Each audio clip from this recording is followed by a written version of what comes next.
আমাদের স্বার্থ তো আমাদের দেখতে হবে। আমাদের স্বার্থ হচ্ছে মিয়ানমারের শান্তি প্রতিষ্ঠিত হোক।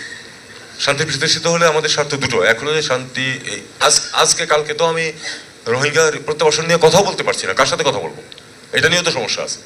আর যে অঞ্চল থেকে রোহিঙ্গারা বিতাড়িত হয়েছে এবং হচ্ছে, আরাকানের সময়েও রোহিঙ্গারা বিতাড়িত হচ্ছে এখনো, সেখানে তো ওই মিয়ানমার রাষ্ট্রের কোনো কর্তৃত্ব নাই।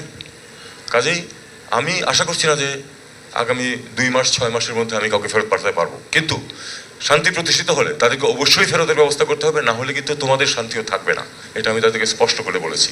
কাজেই আমাদেরকে এখন যেটা করতে হবে যে, আবার আমি বলবো, ঐক্যের প্রয়োজন। দ্বিমত থাকতে পারে, একই বিষয়ে বিভিন্ন সমাধান তো থাকে এবং এক একজন এক এক রকমভাবে সমাধান চিন্তা করতে পারে, কিন্তু এই যে একটা সাংঘাতিক ধরনের জাতীয় স্বার্থের প্রশ্ন, সেখানে ঐক্য থাকাটা খুব জরুরি। পৃথিবীর বেশিরভাগ দেশে কিন্তু এই জিনিসটা আছে।